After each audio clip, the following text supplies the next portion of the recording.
Hello guys, what's up? I hope you are doing fine. This is me Mir Wahid and today I will be teaching you the last part of fiscal policy. Fiscal policy का last part हम आज complete करेंगे. इसमें हम different types of deficits पढ़ेंगे. Budget deficit क्या होता है, फिजिकल डेफिसिट का मतलब क्या होता है, प्राइमरी डेफिसिट क्या है, ठीक है। जो भी रेवेन्यू डेफिसिट क्या होता है, ये सब कुछ हम समझेंगे इसमें। उसके बाद हम क्या पढ़ेंगे, एन के सिंह कमेटी जो है उसने क्या बोला है।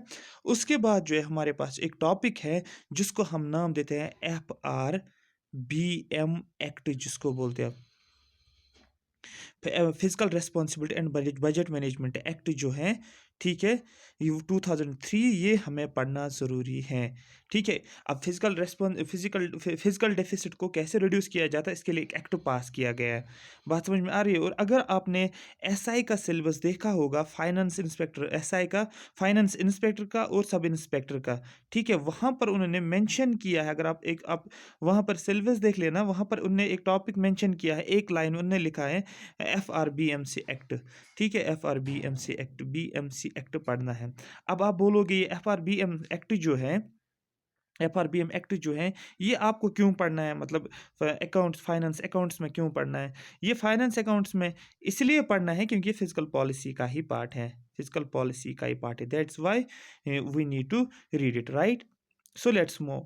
I am presenting this lecture series through Triple S, one of the best platform for free education, having more than 1 lakh subscribers.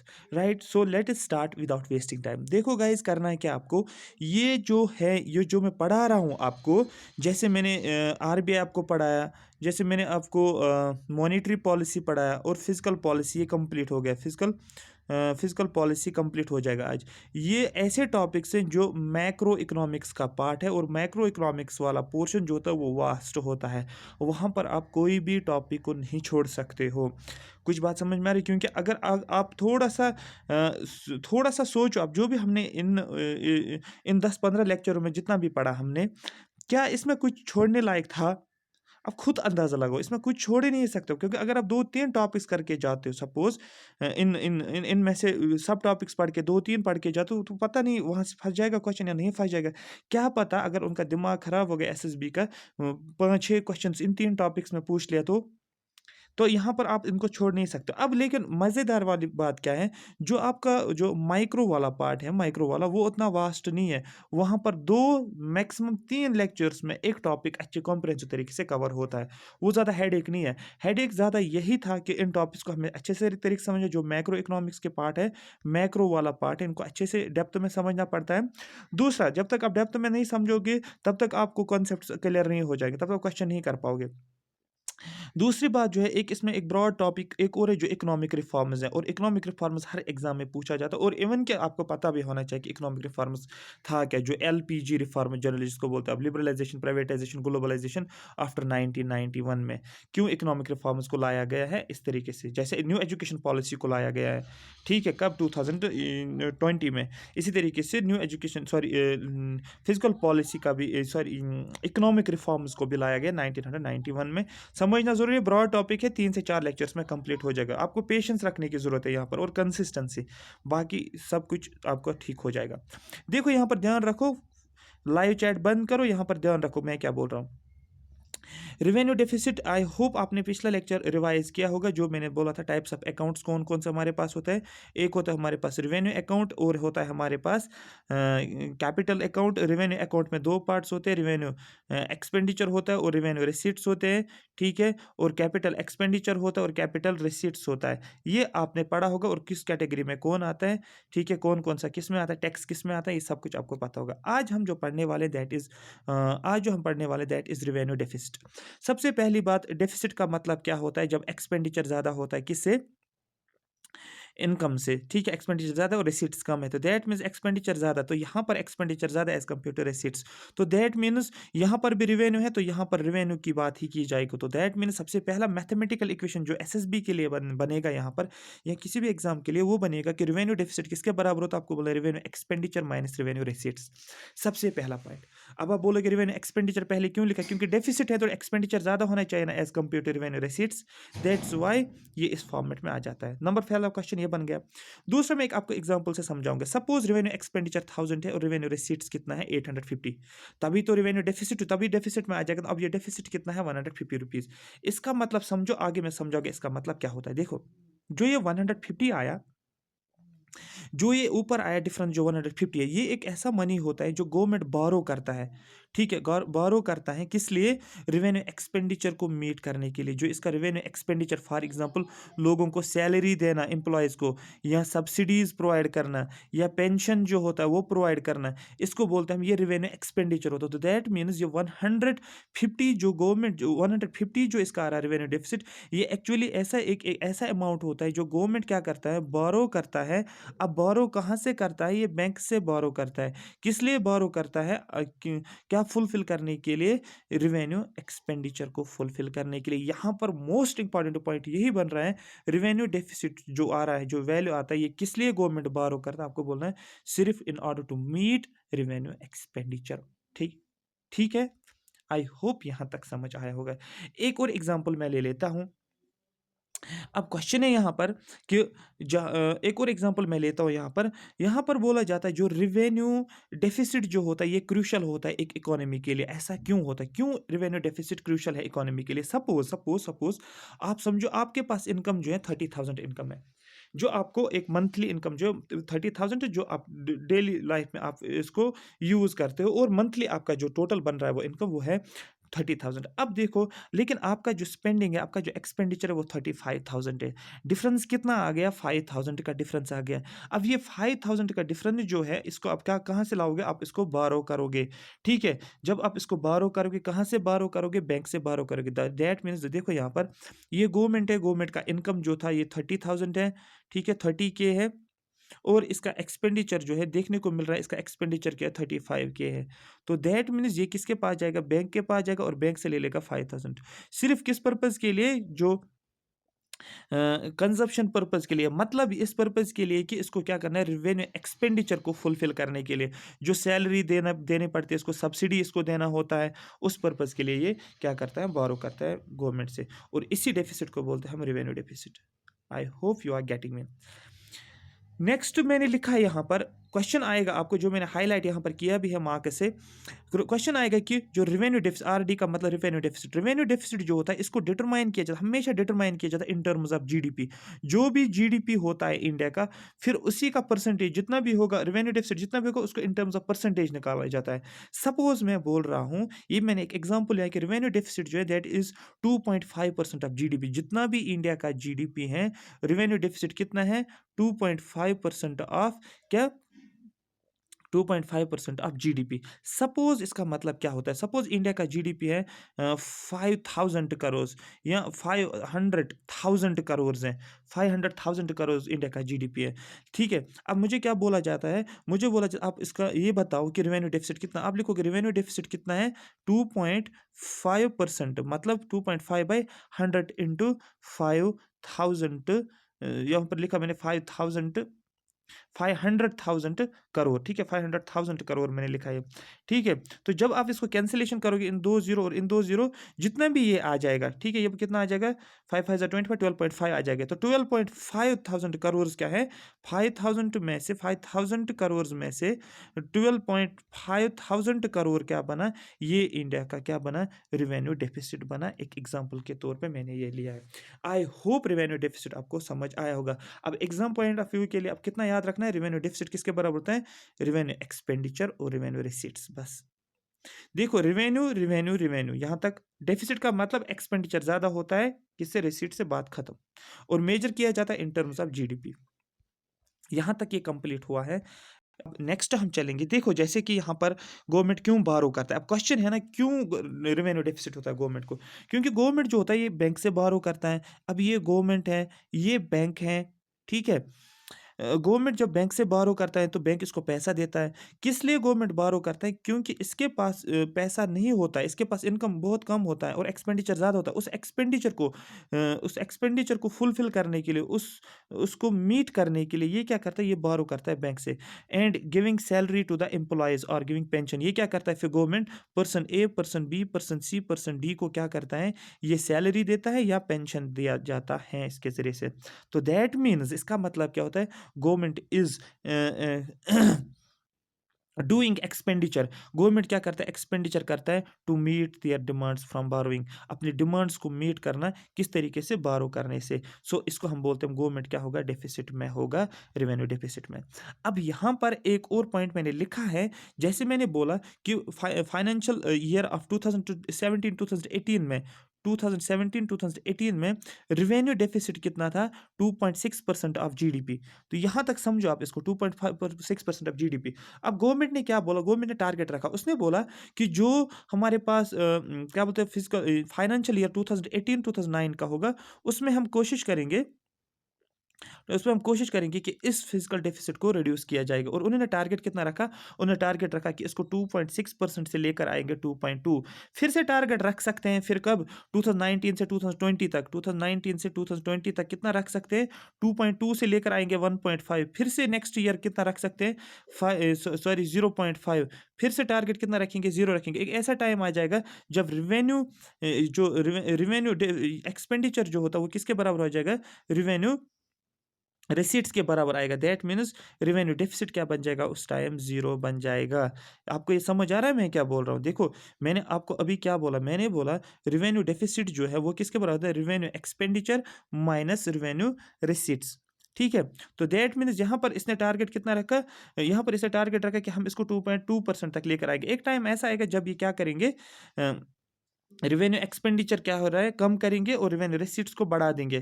ठीक है, किस तरीके से बढ़ा देंगे वो मैं आगे बताऊंगा। किसमें? एफआरबीएमसी एक्ट का ये मसला है। तो एक टाइम ऐसा आएगा जब रेवेन्यू डेफिसिट कंट्री का 0 बन जाएगा। ठीक है, तो यहाँ तक आपको ये समझ आया होगा। नेक्स्ट जो है दैट इज बजट डेफिसिट, मतलब इसको बोला जाता है बजटरी डेफिसिट। अब देखो, कोई सबसे पहला पॉइंट मैंने जो ये क्रॉस किया है ना यहाँ पर नोट्स पे, अगर आप देखो मैंने क्रॉस किया। क्रॉस का मतलब होता है कोई भी कंट्री जो है शो नहीं करता है किसको? बजटरी डेफिसिट को। सबसे पहले no country is showing this deficit, ये डेफिसिट कोई भी कंट्री शो नहीं करता है। नंबर पहला पॉइंट। अब देखो यहाँ पर, अब ऐसा क्यों होता है? देखो, अगर इसको शो क्यों नहीं करते हैं, क्वेश्चन राइज होता है ना, कि कंट्री क्यों नहीं शो करता है? अगर ये शो करेंगे तो क्या हो जाएगा? देखो क्या होता है। बजटरी डेफिसिट सबसे पहले समझो होता क्या है। बजटरी डेफिसिट का मतलब होता है, या बजट डेफिसिट का मतलब होता है टोटल एक्सपेंडिचर और टोटल रेवेन्यू। अगर आपको अभी याद होगा, रेवेन्यू डेफिसिट मैंने बोला था वो रेवेन्यू एक्सपेंडिचर और माइनस रेवेन्यू रेसिट्स था। ध्यान से समझो। लेकिन यहाँ पर अगर आप देखो, ये टोटल एक्सपेंडिचर, बजट डेफिसिट का मतलब टोटल एक्सपेंडिचर माइनस रेवेन्यू, ये आपको समझ आया होगा। तो पहला क्वेश्चन आपको बनेगा कि बजट डेफिसिट किसको बराबर आपको बोलना है? जहां पर टोटल की बात की जाएगी वहां पर बजट डेफिसिट आ जाएगा। अब ये भी आपको पता है कि टोटल एक्सपेंडिचर का मतलब क्या होता है? Revenue expenditure plus capital expenditure. और टोटल रेवेन्यू क्या होगा? रेवेन्यू रिसीट्स और कैपिटल रिसीट्स। ये पता है ना आपको? फिर से मैं रिपीट कर रहा हूं, टोटल एक्सपेंडिचर का मतलब क्या होता है? रेवेन्यू एक्सपेंडिचर और कैपिटल एक्सपेंडिचर, और माइनस आ जाएगा बीच में, यही माइनस है। टोटल रेवेन्यू का मतलब क्या होता है? रेवेन्यू रिसीट्स, और यहां पर मैंने लिखा है इसको कैपिटल रिसीट्स हैं। ठीक है, ये हो गया। सपोज मैं एक एग्जांपल के तौर पे ले रहा हूं, रेवेन्यू एक्सपेंडिचर गवर्नमेंट का 1000 है, कैपिटल एक्सपेंडिचर 400 है, टोटल कितना हो गया मिलाकर? 1400। यहां पर मैं दूसरी बात बोल रहा हूं, रेवेन्यू रिसीट्स गवर्नमेंट के कितने? 850 है, और रेवेन्यू कैपिटल रिसीट्स कितना है? 700 है। टोटल कितना हो गया? 1550। जब 1550 आ गया, तो जब आप इसको क्या करोगे, 1400 में से माइनस करोगे 1550, मतलब ये आ जाएगा कितना? 150 आ जाएगा। जब ये 150 आ जाएगा, ध्यान से देखो 150 का मतलब, इसका मतलब यहां पर ये क्या ज्यादा आ गया? 150 क्या है यहाँ पर? 150 जो है दैट मीन्स टोटल रिवेन्यू जो है वो ज्यादा दिखाता है और एक्सपेंडिचर कम दिखाता है। अगर आप देखोगे ध्यान से, ये 100, क्योंकि अगर ये टोटल कितना बन रहा है, टोटल बन रहा है ये कितना, ये टोटल एक्सपेंडिचर 1400 बन रहा है, और टोटल रिवेन्यू कितना बन रहा है?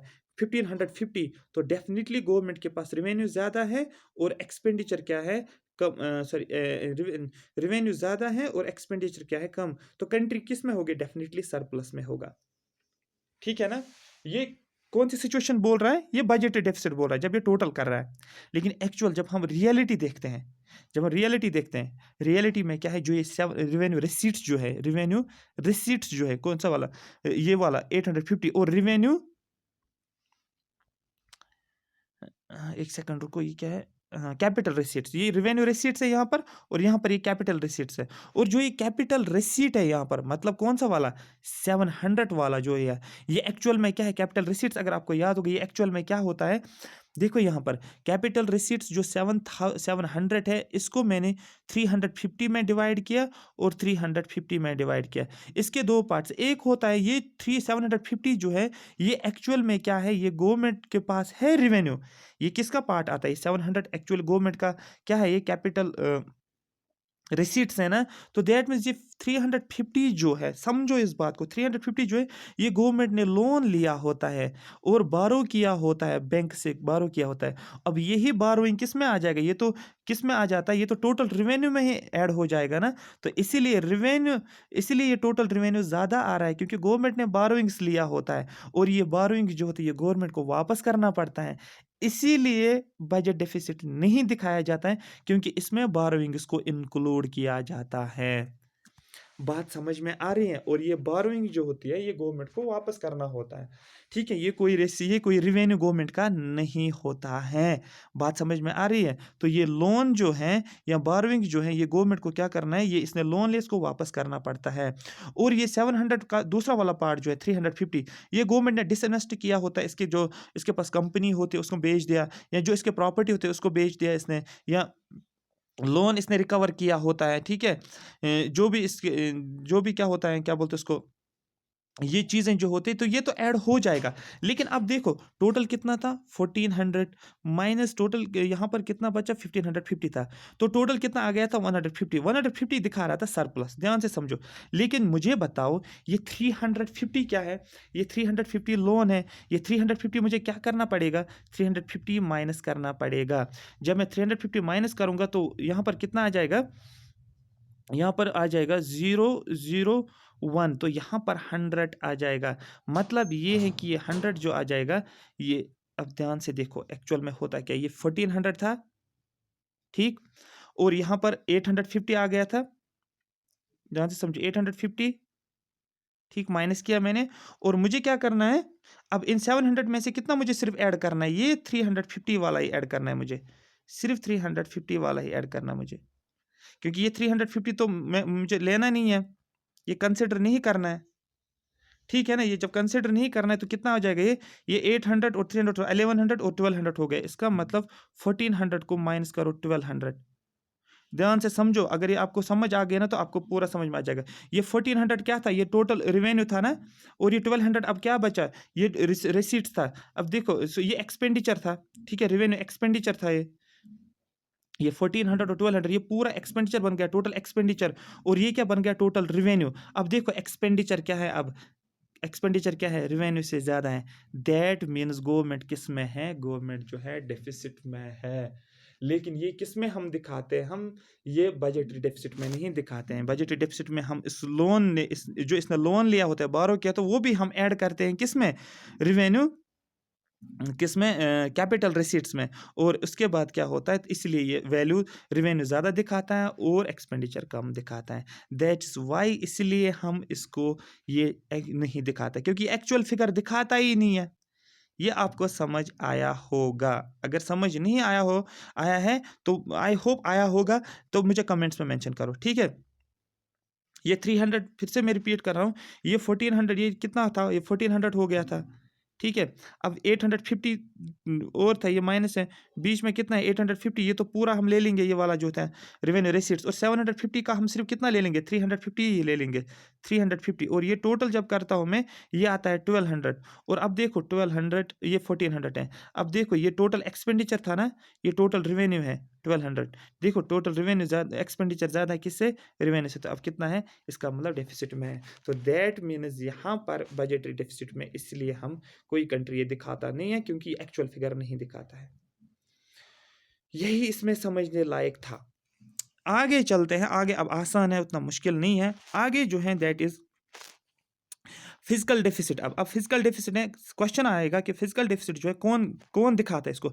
सभी कंट्रीज जो हैं वो सिर्फ और सिर्फ कौन सा डेफिसिट दिखाते हैं, फिजिकल डेफिसिट। क्वेश्चन अगर आएगा एमसीक्यू में कंट्रीज क्या कौन सा डेफिसिट शो करते हैं, ठीक है, आपको बोलना है कंट्रीज जो है वो फिजिकल डेफिसिट को शो करते हैं। All countries are showing this only, ठीक है, दिस वन ओनली। कौन सा वाला, फिजिकल डेफिसिट वाला, क्योंकि हमें रियल पिक्चर दिखाता है। क्योंकि अगर आप देखोगे मैंने अभी क्या दिखाया था आपको, 1400 पीछे दिखाया, उसके बाद -850, और कौन सा वाला 350, ये वाला डिसइन्वेस्टमेंट वाला, सेलिंग ऑफ प्रॉपर्टी, ये वाला मैं दिखाऊंगा। वो 350 जो लोन इसने लिया होता है वो मैंने हटा दिया, वो इसमें कंसिडर नहीं करूंगा क्योंकि वो तो बोरोइंग्स है, बोरोइंग्स इसमें इंक्लूड नहीं करते हैं। तो इसी को बोलते हैं हम फिजिकल डेफिसिट बोलते हैं।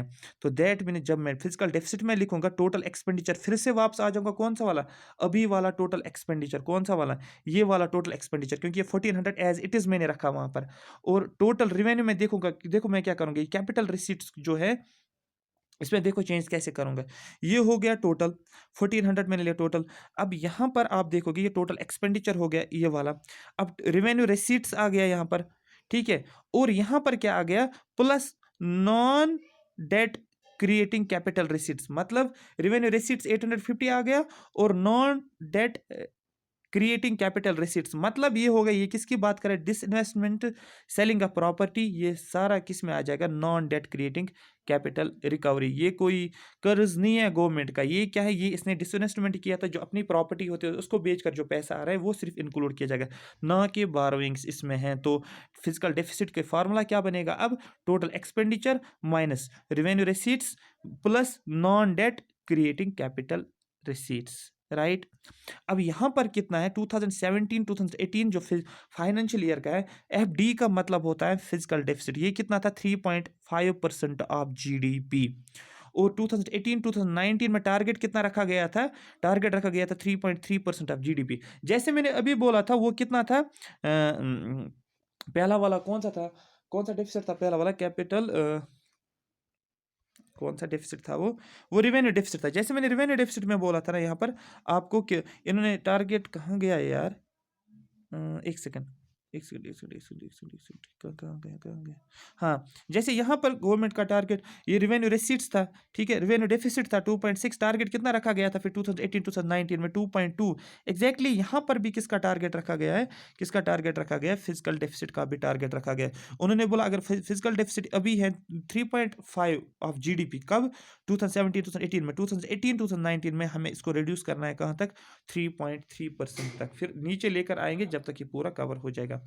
अब यहां पर जो है टोटल कितना बचा, अब ये एक्चुअल 200 जो है, अब देखो 200 क्या है, ये 1400 है, ये 1200 है, बचा 200। इसका मतलब एक्सपेंडिचर ज़्यादा है किससे, रिवेन्यू से। तो दैट मीन्स यहाँ पर फिजिकल डेफिसिट 200 है। इस 200 का मतलब क्या है, that means this 200 rupees is the amount borrowed by the government to meet revenue as well as capital expenditure. Keyword है revenue as well as capital expenditure, that means total expenditure को meet करने के लिए government क्या करता है, इस 200 रुपये को बारो करता है। अब डिफरेंशिएट कैसे करोगे इसको, किसके साथ, किसके साथ, रिवेन्यू डेफिसिट के साथ कैसे इसको डिफरेंशिएट करोगे। यहां पर गवर्नमेंट जो कर रहा था बारो, ये 150 रुपीज, ये सिर्फ कर रहा था किसको मीट करने के लिए, रिवेन्यू एक्सपेंडिचर को मीट करने के लिए, ठीक है। लेकिन यहां पर जो ये 200 रुपीज जो बारो करता है, ये दोनों, एक तो revenue expenditure as well as capital expenditure को मीट करने के लिए, मतलब revenue expenditure plus capital expenditure का मतलब क्या होता है, टोटल एक्सपेंडिचर को मीट करने के लिए। ये दोनों में डिफरेंस है, इसलिए हमें ये एक्चुअल फिगर जो दिखाता है फिजिकल डेफिसिट दिखाता है। अब यहां पर मैंने लिखा no country is calculating budget deficit and total deficit. ये आपको नोट याद रखना है, कोई भी ऐसी कंट्री नहीं है जो कि क्या दिखाता है, बजट डेफिसिट और टोटल डेफिसिट दिखाता है, ठीक है। आगे चलते हैं, क्यों ऐसा क्यों होता है, क्योंकि इसको इजीली मैनिपुलेट किया जा सकता है, कंट्री गवर्नमेंट इसको इजीली मैनिपुलेट करेगा और दिखाएगा एक्चुअल फिगर बहुत ज़्यादा कि कंट्री चल रही है किसमें, कंट्री चल रही है सरप्लस में। एक्चुअली कंट्री होती किसमें है, वो होती है इंडिया की कंट्री किसमें है, वो डेफिसिट में है। तो लेकिन अगर यहाँ पर ये मेंशन किया जाएगा इसको इजीली मैनिपुलेट किया जाता है, तो यहाँ पर मैंने लिखा है कोई भी country revenue sorry budget deficit और टोटल डेफिसिट में शो नहीं करता है। क्यों नहीं करता है? क्योंकि इसको इजीली मैनिपुलेट किया जाता है। Government is showing surplus by increasing borrowings. इसमें क्या करता है गवर्नमेंट? सरप्लस दिखाता है कि मुझे सरप्लस बजट है, ठीक है। कैसे? इसने बारो किया होता है और यहाँ पर लोगों को दिखाता है कि कंट्री में दिखाता है कि हमारे पास सरप्लस है, लेकिन एक्चुअल में जो नहीं होता है। By extra borrowings they are showing that we are in surplus and we are doing good. हम क्या करते हैं? कंट्री जो है ग्रो हो रही है, ठीक ठाक दिखाते हैं, but the reality is not true. लेकिन रियलिटी है ही नहीं है, रियलिटी और कुछ है। अब आगे चलेंगे, but what is the reality. लेकिन रियलिटी है क्या? ये कॉन्सेप्ट्स क्यों मैं आपको बोल रहा हूँ? क्योंकि आपको पूरा फिगर समझ आना चाहिए ना। जब आप क्वेश्चंस को पढ़ोगे फिर आप क्वेश्चन को अच्छे तरीके से सोच समझ कर आंसर करोगे, ना कि कोई जल्दबाजी में। अब यहाँ पर फिर रियलिटी क्या है? रियलिटी ये है, the reality is the government has to pay back whatever he had borrowed. जो भी गवर्नमेंट ने बारो किया होता है उसको वो रिपे करना पड़ेगा, वापस देना पड़ेगा। This means they are not showing the real picture. तो ये रियल पिक्चर ये मेंशन नहीं करते हैं। Then what showed the real picture of economy. तो इकोनॉमी का रियल पिक्चर फिर कौन दिखाता है? आपको बोलना है फिजिकल डेफिसिट। तो आपको टिक करना है कि कंट्री का। आपको ये जरूरी नहीं कि वहां पर बताया जाएगा फिजिकल डेफिसिट क्या है या बजट डेफिसिट क्या होता है या रेवेन्यू डेफिसिट क्या है। वहां पर बोला जाएगा कि रियल पिक्चर कौन दिखाता है इकोनॉमी का, कौन सा डेफिसिट। आपको बोलना है रियल पिक्चर जो दिखाता है फिजिकल डेफिसिट दिखाता है, क्योंकि इसमें हम मेंशन नहीं करते हैं बोरोइंग्स। बोरोइंग्स को हम हटा देते हैं। Because in the physical deficit what we are showing is revenue receipts. इसमें सिर्फ हम रेवेन्यू रिसीट्स दिखाते हैं and we are showing capital receipts. और क्या एक तो रेवेन्यू रिसीट्स दिखाते हैं जो मैंने अभी बताया था, और दिखाते हैं कैपिटल रिसीट्स। लेकिन कौन से वाले capital receipts? Which have non repayment liability. मतलब ये होता है जो इन्होंने डिसइन्वेस्टमेंट किया था, जैसे इसके रिपेमेंट लायबिलिटी मैं फिर से समझा रहा हूँ। रिपेमेंट लायबिलिटी का मतलब होता है जो गवर्नमेंट को रिपे नहीं करना पड़ता है। फॉर एग्जाम्पल गवर्नमेंट के पास प्रॉपर्टी थी और इस प्रॉपर्टी को गवर्नमेंट ने क्या किया? बेचा किसी को, किसी कंपनी को, अनिल अंबानी को, मुकेश अंबानी को, और वहां से गवर्नमेंट को पैसा मिला। और ये पैसा जो ये अब गवर्नमेंट का पैसा है, ना कि ये इसको वापस देना पड़ेगा कंपनी को। इसको बोलते हैं हम इस पैसे के ऊपर कोई भी रिपेमेंट लायबिलिटी नहीं है। तो दैट मींस डिसइन्वेस्टमेंट की बात करें, गवर्नमेंट के पास पैसा आता है, सेलिंग ऑफ प्रॉपर्टी, प्रॉपर्टी को बेचकर गवर्नमेंट के पास क्या आता है? पैसा आता है। तो ये मेंशन हम करते हैं। तो दैट मींस फिजिकल डेफिसिट में क्या दिखाते हैं हम? क्वेश्चन आएगा कि फिजिकल डेफिसिट में क्या क्या मेंशन करते हैं। आप बोलोगे रेवेन्यू रिसीट्स दिखाते हैं हम। उसके बाद क्या बोलोगे? एक और क्या दिखाते हो आप? कैपिटल रिसीट्स भी दिखाते हैं आप। अच्छा, और क्या दिखाते हो आप? आपको बोलना है हम क्या दिखाते हैं। वो कैपिटल रिसीट्स दिखाते हैं, ठीक है, जिसमें क्या होता है? जिसमें कोई भी रिपेमेंट लायबिलिटी नहीं होती है। फॉर एग्जांपल डिसइन्वेस्टमेंट होता है, सेलिंग अ प्रॉपर्टी, ये सब किस में आ जाएगा? कैपिटल रिसीट्स वाला ये वाला पोर्शन आ जाएगा। यहाँ पर मैंने एक और नोट लिखा है, ये नोट इंपॉर्टेंट है examination point of view. Whatever the government borrows to meet their day to day expenditure is known as revenue deficit. अगर आपको याद होगा मैंने आपको बोला था रेवेन्यू अकाउंट मैंने बोला था और कैपिटल अकाउंट मैंने बोला था। रेवेन्यू जब मैंने बात की थी मैंने बोला था डे टू डे एक्सपेंडिचर कितना है, डे टू डे इनकम और एक्सपेंडिचर कितना है गवर्नमेंट का, वो मैंने किस में बोला था? रेवेन्यू में। अब यहाँ पर जब देखते हो आप रेवेन्यू डेफिसिट शॉर्ट में जो आपको नोट्स पे लिखना है, वट एवर द गवर्नमेंट बारो, जो भी गवर्नमेंट बारो करता है किस लिए? To meet their day to day expenditure, to meet its day to day expenditure को मीट करने के लिए इसको हम रेवेन्यू डेफिसिट का नाम देते हैं। फिर फिजिकल डेफिसिट का मतलब क्या होता है? The total money borrowed by the government. यहाँ पर सिर्फ किसको फुलफिल करने के लिए? डे टू डे एक्सपेंडिचर के लिए, ठीक है। यहां पर अगर देखोगे the total money borrowed by the government to meet their total expenditure, दोनों वो day to day expenditure and, ठीक है, and whatever they are borrowed for buying other assets that is capital expenditure. तो यहां पर दोनों हम mention करते हैं। विच ऑफ द क्वेश्चन है which of the following two that is revenue deficit as well as physical deficit is sensitive for economy. Economy के लिए या डेंजरस कौन है इन दो में से? क्या रेवेन्यू डेफिसिट डेंजरस है इकोनॉमी के लिए? क्या रेवेन्यू या फिजिकल डेफिसिट है कंट्री की इकोनॉमी के लिए डेंजरस? ये क्वेश्चन पूछा जाता है यहाँ पर। जब आप देखोगे रिवेन्यू डेफिसिट है, क्या रिवेन्यू डेफिसिट जो है ये डेंजरस है इकोनॉमी के लिए एज कंपेयर टू किससे? Physical deficit. ऐसा क्यों होता है? देखो ऐसा क्यों होता है, क्योंकि because it does not create any asset, इसमें कोई भी एसेट क्रिएट नहीं होता है। या बात समझ में आ रही है? फॉर एग्जाम्पल इसका मतलब समझो, देखो क्या होता है। Suppose buying A car is an asset, आपने कोई कार खरीदी, वो एक आपके पास एक एसेट है, ठीक है। ये आपका एक एसेट है, ठीक। And burrowing money for buying A car is not bad. और अगर आप कार खरीदने के लिए पैसा बारो करते हो, ठीक है, बैंक से पैसा ले लेते हो और फिर गाड़ी खरीदते हो, तो ये कोई गलत नहीं है, ये बैड इकोनॉमी के लिए नहीं है, क्योंकि आप कार खरीद रहे हो, ठीक है, तो आपके पास एसेट बन गया, आपको एसेट मिल रहा है, और गवर्नमेंट को क्या, बैंक को क्या मिल रहा है, पैसा मिल रहा है, ठीक है, आपने बैंक से बारो किया है, ठीक है। अब क्या होता है, but borrowing money for buying petrol, लेकिन अगर आप पेट्रोल गाड़ी में डालना चाहते हो, लेकिन उस पेट्रोल को खरीदने के लिए आपके पास पैसा नहीं है, लेकिन आप अब मनी बारो करते हो पेट्रोल खरीदने के लिए, तो पेट्रोल जब आप खरीदो, क्या पेट्रोल से आपको कुछ फायदा होगा? कोई भी आपको रिटर्न उसमें से नहीं है। तो दैट मीन्स यहाँ पर यही मैंने लिखा, but borrowing money for buying petrol और diesel is dangerous because it is not giving back anything, ये कुछ भी वापस नहीं देता है।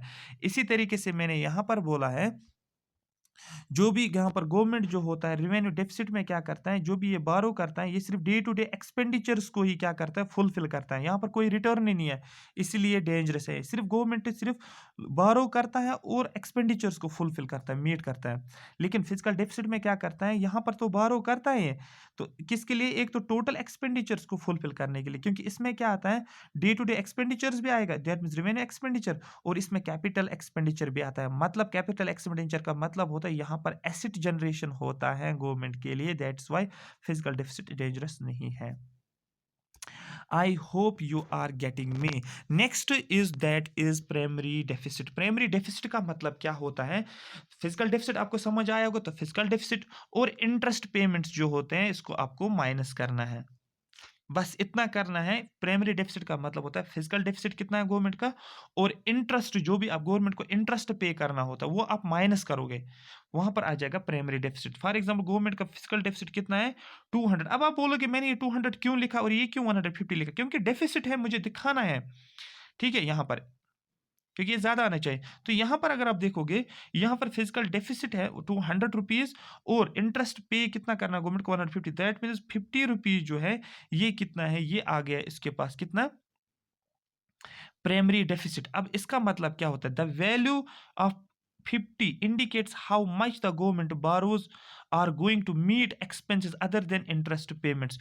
जो भी गवर्नमेंट बारो करता है, ठीक है, ये 50 रुपीज, क्या प्राइमरी डेफिसिट का मतलब क्या होता है, ये 50 रुपीज जो भी गवर्नमेंट बारो करता है, ये इंटरेस्ट पेमेंट्स के लिए नहीं होता है, जो बाकी एक्सपेंसेस होते हैं गवर्नमेंट के इंटरेस्ट के बगैर। फॉर एग्जाम्पल गवर्नमेंट ने बैंक से पैसा लिया होता है और उस पे बैंक को क्या करना पड़ता है, इंटरेस्ट देना पड़ता है, लेकिन प्राइमरी डेफिसिट में वो इंटरेस्ट मेंशन नहीं करते। प्राइमरी डेफिसिट में उस इंटरेस्ट को निकाल कर जो भी गवर्नमेंट बारो करता है, ये 50 रुपीज गवर्नमेंट बारो करता है, गवर्नमेंट बारो करता है, किस लिए बारो करता है, सिर्फ और सिर्फ जो बाकी एक्सपेंडिचर्स हैं गवर्नमेंट के, उनको फुलफिल करने के लिए, अदर देन किससे, इंटरेस्ट पेमेंट्स। इसमें इंटरेस्ट पेमेंट्स नहीं आता, यही मैंने लिखा, the value of 50 indicates how much of the government borrowings are going to meet the expenses other than the interest payments। Interest payments के बगैर जो भी एक्सपेंसेस होता है उसको मीट करने के लिए गवर्नमेंट किस में होता है, आपको बोलना है प्राइमरी डेफिसिट में। 50 रुपीज ये मेंशन करता है। अब देखो the difference between the physical deficit FD and primary deficit. देखो एफडी मैंने बोला फिजिकल डेफिसिट और पीडी मैंने बोला primary deficit, shows the amount of interest payment. तो सिर्फ फर्क कितना है, इंटरेस्ट पेमेंट का फर्क है। देखो अगर यहां पर देखोगे, मैंने लिखा primary deficit is equal to physical deficit minus interest payments. अब अगर आप देखोगे डिफरेंस दोनों में क्या है, आप देखोगे फिजिकल डेफिसिट, यहां पर मैं लेकर आऊंगा, ये बनेगा प्राइमरी डेफिसिट, यहां पर लिखूंगा मैं इंटरेस्ट पेमेंट्स। तो दैट मीन्स यही इस इक्वेशन को बदले मैंने नीचे स्टेटमेंट लिखा है। यहां पर फिर से ध्यान रखो, इसका मतलब जो डिफरेंस होता है फिजिकल डेफिसिट और किसके बीच में, प्राइमरी डेफिसिट के बीच में, वो क्या डिफरेंस है, सिर्फ इंटरेस्ट पेमेंट्स का डिफरेंस होता है, बस इतना ही आपको याद रखना है। यही मैंने लिखा, the difference between the physical deficit and primary deficit shows the amount of interest payments on the borrowings made in the past, कि कितना अमाउंट, कितना इंटरेस्ट पे करना पड़ता है गवर्नमेंट को जो कि इसने पास्ट में बारो किया होता है, और वो हमें कौन दिखाता है, वो हमें दिखाता है डिफरेंस ऑफ प्राइमरी डेफिसिट और फिजिकल डेफिसिट में। जो भी डिफरेंस आएगा आपको पता चलेगा गवर्नमेंट को इतना इंटरेस्ट पे करना पड़ता है। सो ए लो और जीरो प्राइमरी डेफिसिट, अगर प्राइमरी डेफिसिट जो है लो आ जाएगा या जीरो आ जाएगा, indicates that interest commitments on earlier loans have forced the government to borrow. ठीक है, इसका मतलब ये क्या दिखाता है, ये गवर्नमेंट को फोर्स करता है। अगर यहाँ पर दिखाता है जीरो प्राइमरी डेफिसिट, जब दिखाता है ये इंडिकेट करता है that interest commitments on earlier loans have forced the government to borrow. ठीक है, जो इंटरेस्ट पेमेंट्स जो थी पहले, कमिटमेंट जो थी, उसकी वजह से क्या हो रहा है, गवर्नमेंट को फोर्स कर रहा है कि बारो करने के लिए। ये बात समझ में आ रही है? बस आप इतना याद रखो एग्जामिनेशन पॉइंट ऑफ व्यू के लिए कि प्राइमरी डेफिसिट क्या होता है, ये होता है physical deficit minus interest payments. ठीक है, दैट मीन्स ये जो जो भी वैल्यू देखने को मिल रहा है, ये इंडिकेट क्या करता है, ये इंडिकेट करता है कि गवर्नमेंट की वो बारोइंग्स जो अदर देन इंटरेस्ट पेमेंट्स के लिए होती है, वो ऐसे बारोइंग्स जो कि गवर्नमेंट उन एक्सपेंसेस के लिए यूज करता है other than interest payments, that's called as the primary deficit. अब क्वेश्चन है यहाँ पर इफेक्टिव रेवेन्यू डेफिसिट का मतलब क्या होता है। ईडी ईआरडी मैंने शॉर्ट में लिखा। इफेक्टिव रेवेन्यू डेफिसिट का मतलब होता है रेवेन्यू डेफिसिट को माइनस करो grants, grants given by central government to state governments for the purpose of creating capital assets. इसको क्या नाम देते हैं हम, इसको हम नाम देते हैं हम इफेक्टिव रेवेन्यू डेफिसिट। तो इफेक्टिव रेवेन्यू डेफिसिट को आप इतना सीधे लिखोगे, रेवेन्यू डेफिसिट को माइनस करोगे ग्रांट्स। ठीक है, अब ये ग्रांट्स होता है क्या, ये मैं आपको समझा। ग्रांट्स का मतलब होता है, अभी मैं समझाऊंगा आपको आगे। तो 2017-2018 में कितना था इफेक्टिव रेवेन्यू डेफिसिट, ये 1.5% ऑफ जीडीपी था। और 2018 और 2019 में कितना था ये इफेक्टिव रेवेन्यू डेफिसिट, ये 1.2% ऑफ जीडीपी था। इसको मतलब इसको भी रिड्यूस किया गया, इसको भी टारगेट रखा गया 1.2%। क्वेश्चन है यहाँ पर ग्रांट्स का मतलब है क्या, फिर ग्रांट्स का मतलब क्या है यहाँ पर। ग्रांट्स का मतलब है यहाँ पर समझो, ग्रांट किसको बोलते हैं। Grant is something that you are providing but did not get it back. Grant का मतलब होता है, फॉर एग्जांपल ये गवर्नमेंट ले लो, कौन सा गवर्नमेंट, सेंट्रल गवर्नमेंट, और ये ले लो स्टेट गवर्नमेंट। इसका मतलब जब क्या करता है गवर्नमेंट, क्या करता है, ये सेंट्रल गवर्नमेंट को कुछ अमाउंट देता है इंस्टॉलमेंट्स में, ना कि एट ए टाइम, इंस्टॉलमेंट्स में देता है, और फिर स्टेट्स को वापस ये पे नहीं करना पड़ता है। दैट मीन्स ये एक सहायता होती है जब क्या होता है, गवर्नमेंट किसको देता है, सेंट्रल गवर्नमेंट स्टेट गवर्नमेंट्स को देता है, और क्या, और सेंट्रल गवर्नमेंट को ये पैसा वापस नहीं मिलता है। दैट मीन्स ये क्या करता है गवर्नमेंट, सेंट्रल गवर्नमेंट क्या करता है, ये एज ए हेल्पिंग हैंड बन जाता है, किसके लिए, स्टेट गवर्नमेंट के लिए। मैंने यहाँ पर एग्जाम्पल लिखा है क्यों ग्रांट्स दिए जाते हैं। Central government providing money to states, state government for building projects. For example state government को क्या करना है, प्रोजेक्ट्स बनाना पड़ता है, रोड्स होते हैं, ठीक है, इंडस्ट्रियल सेक्टर ग्रो करना है, एग्रीकल्चर सेक्टर ग्रो करना है, जो भी है स्टेट्स में जो भी इश्यूज होते हैं, उसके लिए गवर्नमेंट पैसा देता है प्रोजेक्ट्स को कंप्लीट करने के लिए। तो उसके लिए क्या करता है, the central government would provide it at instalments but not at one time. तो ग्रांट्स को ये इंस्टॉलमेंट्स में प्रोवाइड करता है, ना कि एट ए टाइम। ठीक है, the grants are provided in revenue account. Grants को किस में प्रोवाइड किया जाता है, ये रेवेन्यू अकाउंट में शो किया जाता है। Even though it is a huge amount but we are not returning. ये ह्यूज अमाउंट तो है, लेकिन हम क्या करते हैं, इसको रिटर्न बैक नहीं करते। मुझे यहाँ पर कहने का मतलब ये था, इफेक्टिव रेवेन्यू डेफिसिट का मतलब क्या होता है, एक रेवेन्यू डेफिसिट होता है माइनस ग्रांट्स। आई होप यहाँ तक आपको समझ आया होगा। ठीक है, क्वेश्चन है यहाँ पर कि ग्रांट्स कौन प्रोवाइड करता है। स्टेट गवर्नमेंट सेंट्रल गवर्नमेंट को ग्रांट्स नहीं देता है, सिर्फ सेंट्रल गवर्नमेंट क्या करता है, स्टेट गवर्नमेंट को ग्रांट देता है। दैट इज जो हायर अथॉरिटी होती है वही देगा। Government grants are provided by the central government but spend by the state government. Grants कौन प्रोवाइड करता है, सेंट्रल गवर्नमेंट प्रोवाइड करता है, लेकिन खर्च कौन करता है, स्टेट गवर्नमेंट को प्रोजेक्ट्स के लिए यूज करता है। So if we will see it is contributed to the overall asset development in all over the economic development। तो जो ये ग्रांट्स दिया जाता है, इससे क्या होते हैं, डेवलपमेंट होती है, एक स्टेट के डेवलपमेंट, प्रोजेक्ट्स बनते हैं, प्रोजेक्ट्स को क्रिएट किया जाता है। That means overall asset development होता है कहाँ पर, एक स्टेट में। मतलब स्टेट में एसेट डेवलपमेंट का मतलब है प्रोजेक्ट्स का बनना। इन प्रोजेक्ट्स का बनने का मतलब क्या होता है, कंट्री की ओवरऑल क्या होती है, इकोनॉमिक डेवलपमेंट होती है। ठीक है, that is why it needs to be deducted from the revenue deficit to get, इसलिए इसको डिटेक्ट किया जाता है रेवेन्यू डेफिसिट से, to get the effective revenue deficit. ठीक है, तो यहां पर आपको याद रखना है एमसीक्यू के फॉर्मेट में, जो मैं रेड से लिख कर लाया हूं, इन 2011-2012 बजट में, याद रखो इस पॉइंट को, इंपॉर्टेंट एग्जाम के लिए। 2011 बजट और 2012 में, 2011-2012 बजट में क्या दिखाया गया, ईआरडी इफेक्टिव रेवेन्यू डेफिसिट जो है वाज इंट्रोड्यूस्ड फर्स्ट टाइम, पहली बार इफेक्टिव रेवेन्यू डेफिसिट को इंट्रोड्यूस किया। क्वेश्चन आएगा कि इफेक्टिव रेवेन्यू डेफिसिट को इंट्रोड्यूस कब किया गया, आपको बोलना है ये मेंशन किया गया था बजट 2011-2012 में, इसको मेंशन किया गया। ये एमसीक्यू आपका बनेगा यहाँ पर।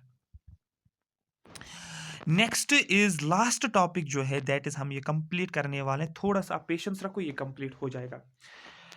देखो अब हम क्या करेंगे, देखो अब फिजिकल डेफिसिट तो है, लेकिन कुछ सॉल्यूशन तो निकालना है, इस फिजिकल डेफिसिट से छुटकारा मिलना चाहिए ना कंट्री को। अब गवर्नमेंट ने क्या बोला, ने इस कमेटी बिठाई है, उसको बोला जाता है एक कमेटी, उसको नाम दिया जाता है एन.के. सिंह कमेटी। क्वेश्चन आएगा कि एन.के. सिंह कमेटी क्या है, समझो इसमें क्या है।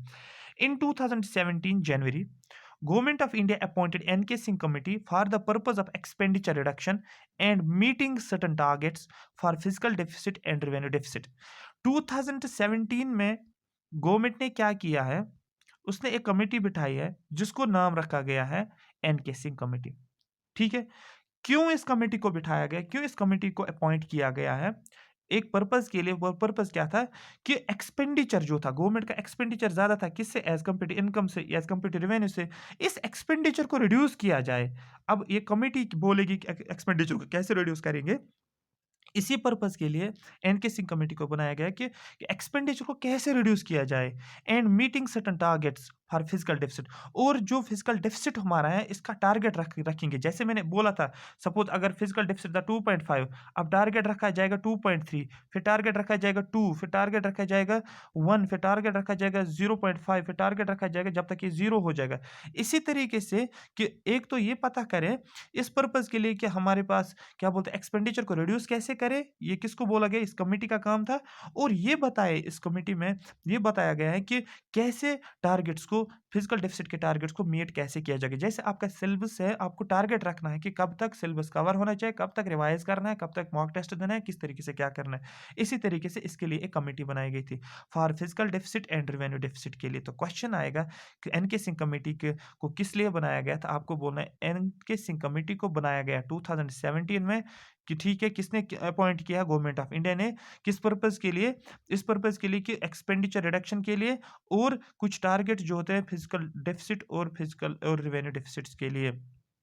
अब क्वेश्चन है इस कमेटी में कौन कौन था, एक तो था डॉक्टर उर्जित पटेल कमेटी, जैसे आपको मैंने बोला था उर्जित पटेल जो अभी 24th गवर्नर था किसका, आरबीआई का, जो मैंने आपको बोला कि शक्तिकांत दास से पहले कौन था, उर्जित पटेल था, उस टाइम ये आरबीआई का गवर्नर था। डॉक्टर सुमित बोस, ठीक है, Sumit Bose former finance secretary था उस टाइम, ठीक है। डॉक्टर अरविंद सुब्रमण्यन, ठीक है, सुब्रमण्यन चीफ इकोनॉमिक एडवाइजर, ये इसके मेंबर्स थे। डॉक्टर राजन रॉय है, ये Rajan Roy member of national institute of public finance and policy, ये पर्सन्स थे इस कमेटी के, ठीक है, ये पर्सन्स थे इस कमेटी में, राइट, जिसको नाम रखा गया एन.के. सिंह कमेटी। आगे चलते हैं, अब मोस्ट इंपॉर्टेंट जो है that is FRBM act. Guys 10 minute के लिए आपको पूरा फोकस रखना है यहाँ पर, आप चैट को छोड़ो, पूरा कॉन्सेंट्रेट रखो, समझो है क्या ये, एक्चुअली है क्या ये एफआरबीएम एक्ट, इसको क्यों ये एफआरबीएम बोलते हैं, क्यों लाया, कब लाया गया। क्वेश्चन अगर आप देखोगे, आप काफ़ी ज़्यादा एग्जाम्स में देखोगे वहाँ पर इतना बोला जाता है कि एफआरबीएम एक्ट को पास कब किया गया है और किस लिए पास किया जाता है। सबसे पहले आपको याद रखना है इसका डेट, 2003 में एफआरबीएम एक्ट को लाया गया है, 2003 में। We know before 2003 there was physical deficit, ठीक है, 2003 से पहले पहले क्या होता था, फिजिकल डेफिसिट था, अभी भी फिजिकल डेफिसिट है, लेकिन 2003 से पहले जो फिजिकल डेफिसिट होता था, अब गवर्नमेंट ने क्या बोला कि एक एक्ट पास किया जाए जिसकी वजह से क्या करें हम, फिजिकल डेफिसिट को कंट्रोल किया जाएगा। दैट मीन्स फिजिकल डेफिसिट का मतलब क्या होता है, फिजिकल डेफिसिट का मतलब जब गवर्नमेंट का एक्सपेंडिचर ज्यादा होता है एज कम्पेयर टू गवर्नमेंट के इनकम से, तो दैट में फिजिकल डेफिसिट बनेगा। लेकिन एक एक्ट पास किया गया जिसको बोलते हैं एफआरबीएम, मतलब फिजिकल, एफ का मतलब physical, R responsibility, B budget, M का मैनेजमेंट, एम होता है मैनेजमेंट। इन टर्म्स का मतलब समझो, आपको ये समझ में आ जाएगा, 50% यहां पर ही क्लियर होगा। फिजिकल का मतलब होता है इनकम और एक्सपेंडिचर की बात की जाएगी। रेस्पॉन्सिबिलिटी का मतलब बोला गया है you have to be responsible how to do expenditure effectively out of income. जो भी आपके पास इनकम है